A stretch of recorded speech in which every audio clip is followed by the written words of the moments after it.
Hey guys, मैं आपका advocate finance.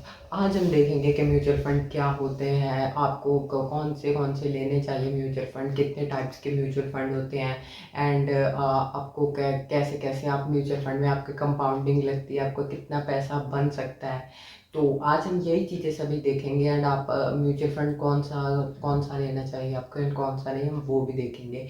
तो बिना टाइम वेस्ट किया let's start the video guys.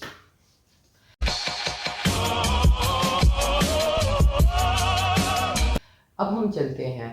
First हमारा पहले क्वेश्चन उठ के आता है। पहले हम जानेंगे कि म्यूचुअल फंड क्या होता है, म्यूचुअल फंड कितने टाइप का होता है एंड म्यूचुअल फंड में आपको कौन सा कितने मतलब कि आपका कौन सा लेना चाहिए, इंडेक्स, हाइब्रिड एंड काफ़ी टाइप्स के होते हैं, हम सभी ये जानेंगे। एंड आपको कौन सी कैटेगरी का लेना चाहिए, जैसे mid cap, large cap, small cap and आपको 3T रूल्स कौन सा लेना चाहिए, हम ये सभी चीज़ें जानेंगे इसी वीडियो में। तो let's start the video guys. अब हम जानते हैं, सबसे पहले हमें ये पता होना चाहिए कि म्यूचुअल फंड क्या होता है। म्यूचुअल फंड एक ऐसी चीज़ होती है जिससे कि आप स्टॉक्स बाय करते हैं। तो आप अपने लिए खुद स्टॉक्स नहीं बाय करते, आप किसी मैनेजर को कहते हैं, मतलब कि जो स्टॉक मैनेजर होता है आप उसे कहते हैं कि यार तू मैं तुझे पैसे देता हूँ, तो तू मेरे मेरे बिहाफ पे स्टॉक्स बाय कर ले।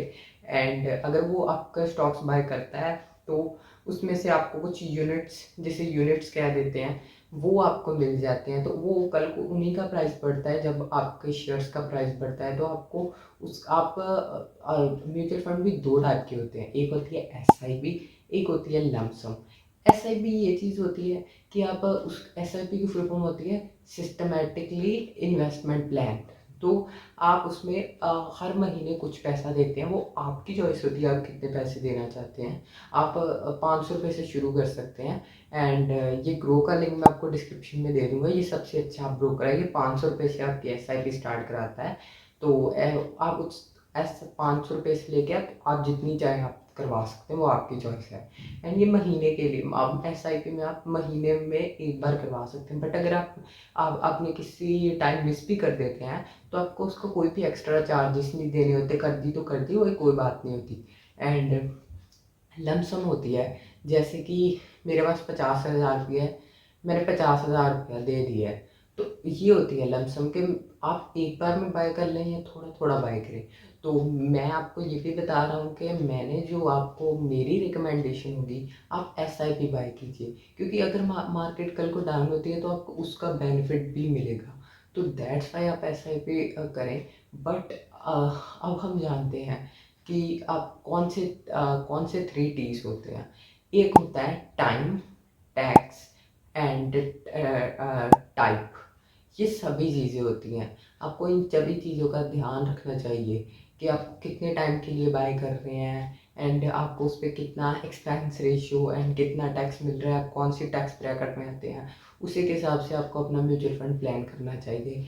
एंड ये कौन से टाइप का है, आगे हम जानेंगे कि क्या टाइप्स होते हैं। तो आप ये भी आपकी चॉइस होती है कि आपको कौन सा लेना है।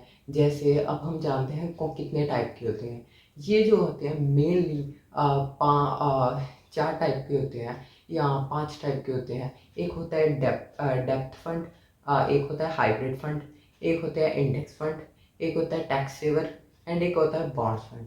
तो आपको अब हम ये जो होते हैं डेप्थ, अब हम जानते हैं कि डेप्थ फंड क्या होता है। ये जो डेप्थ फंड होता है, इसमें government securities, government bonds and ऐसी चीज़ों पे पैसा लगाया जाता है, कि इस पे इन्वेस्ट किया जाता है। एंड ये जो हाइब्रिड फंड पहले, फिर हमारा अगला आ जाता है इंडेक्स फंड।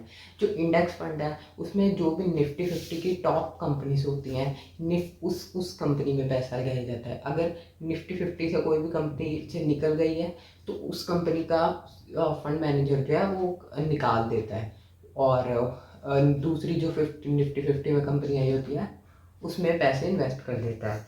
एंड ये जो हमारा होता है हाइब्रिड फंड, ये जो होता है ये इक्विटी एंड डेप्थ का दोनों का मिक्स होता है। कुछ पैसा फंड मैनेजर डेप्थ में लगा देता है एंड कुछ पैसा इंडेक्स फंड में लगा देता है।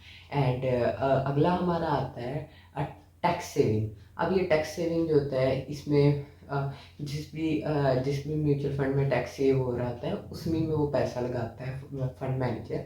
एंड मेरे हिसाब से आपको या तो लार्ज कैप में लगाने चाहिए तो या मिड कैप में लगाने चाहिए कि स्मॉल कैप में बहुत ज़्यादा रिस्क हो जाता है। और क्योंकि अगर आप देखिए, अगर आप किसी क्रैश में लगा रहे हैं, हम आपने जैसे, मैं आपको एक स्ट्रेटजी बता देता हूँ, मेरी खुद की स्ट्रेटजी, कि आप पहले लार्ज कैप में लगा दीजिए। कल को आपको लगता है कि मार्केट क्रैश होगी तो आप अपने मिड कैप में भी पैसे लगा दीजिए कि आपके पैसे जो हैं, क्योंकि जैसे आपको मैं आपको ये, जब अब लार्ज कैप का जो स्टॉक है वो 70% टूटा है, हम 70%, आई एम रियली सॉरी, गलती से बोल दिया, लार्ज कैप का स्टॉक जो है वो 30% टूटा है। तो आप मिड कैप का कम से कम 70% तो टूट ही जाता होता है, या कम ज़्यादा हो सकता है, बट इतना टूट जाता होता है। और आपको, आप देखिए, आपको 100 की चीज़ आपको कितने सस्ते में मिल गई, आपको 30-20 रुपए में मिल गई। तो अगर कल को मार्केट वो अगर चल जाता है मिड कैप, क्योंकि अगर आप जो भी होगा फंड मैनेजर, वो बिल्कुल देख के पैसा लगाता है आपका। एंड आपको म्यूचुअल फंड आपको ले रहे हैं तो आप 10 साल 20 साल के लिए, तो आप उसकी सारी रिसर्च कीजिए। एंड ये होते हैं म्यूचुअल फंड सभी प्रकार के। मैंने तो जैसे कि अब हम चलते हैं कि अगर हम कौन से अब ये प्रॉब्लम आ जाती है कि हम कौन से म्यूचुअल फंड बाय करें। और मैं अपनी रिकमेंडेशन दूँ तो आप आईसीआई का ये मृत्युल म्यूचुअल फंड है, ये आप कीजिए। क्योंकि आप देखिए कि आपको नॉर्मली अच्छा म्यूचुअल फंड, अगर आप इंडेक्स फंड में इन्वेस्ट करते हैं तो वो आपको 12 से 15% का या उससे ज़्यादा का रिटर्न भी दे देता है। बट ऑलमोस्ट अच्छे म्यूचुअल फंड जो है, अच्छे म्यूचुअल फंड कंपनी वाले, उन्होंने इतने अच्छे रिटर्न दिए हुए हैं। तो अगर आप ये वाला इसमें करते हैं तो इसका एक्सपेंस रेशियो भी कम है। और अब ये क्वेश्चन उठ के आता है कि एक्सपेंस रेशियो क्या होता है। एक्सपेंस रेशियो ये होता है कि अगर आप आपकी कमीशन दी जाती है कि आप जब भी इन्वेस्ट करते हैं पैसा, तो इसमें से इतने पॉइंट काट लिया जाएगा। तो अगर आप कल को पैसे निकालते हैं तो तब भी काट लिया जाएगा। तो अब आपको सुनने में ये बहुत ही कम आएगा, 0.40 एंड इतना कम आएगा। बट अगर आप इसे कैलकुलेट करेंगे ना, तो ये कम से कम आपको 2-3 लाख रुपए का फ़र्क डाल देगा। एंड अगर आप चाहते हैं कि म्यूचुअल फंड आपको पता नहीं है कि आप कैसे कैलकुलेट करें, तो मैं आपको यहाँ पे साइड में चार्ट लगा के दे दूँगा। आप यहाँ पे देख सकते हैं कि अगर आप 4,000 रुपये अभी महीना इन्वेस्ट करें तो आपको एक चीज़ ये 10 लाख 8 हज़ार रुपये आप सिर्फ इन्वेस्ट करेंगे तो आपको उस पर कितने अच्छे रिटर्न मिल जाएंगे। अभी मैंने रिटर्न भी ज़्यादा लगाए और लगाए भी सिर्फ 20 साल हैं। तो ये लार्ज कैप में है। और अगर आप मिड कैप में करते हैं तो इससे और ज़्यादा रिटर्न आपको मिल सकती हैं, जो कि अच्छे अच्छे रिटर्न आ जाते हैं। तो दैट्स वाई मैं आपको ये बताना चाहता हूँ कि म्यूचुअल फंड में एक बहुत अच्छी अपॉर्चुनिटी आ जाती है, अपॉर्चुनिटी है। अगर आप अपना पैसा इन्वेस्ट करना चाहते हैं और आपके पास इतना टाइम नहीं है तो आप ज़रूर म्यूचुअल फंड में इन्वेस्ट करें। और मैंने आज आपको सब बता दिया है कि आपको ये म्यूचुअल फंड भी लेना चाहिए क्योंकि इसमें एक्सपेंस रेशियो कम है। ये सभी मैंने आपको चीज़ें बता दी हैं। तो आप देख लीजिएगा आपको कौन सा पसंद आया था। एंड मैं आपको एक और बता देता हूँ जिसमें कि ये टाटा का भी है, आप टाटा का भी बाय कर सकते हैं। मैं यहाँ पे आपको साइड में लगवा दूँगा।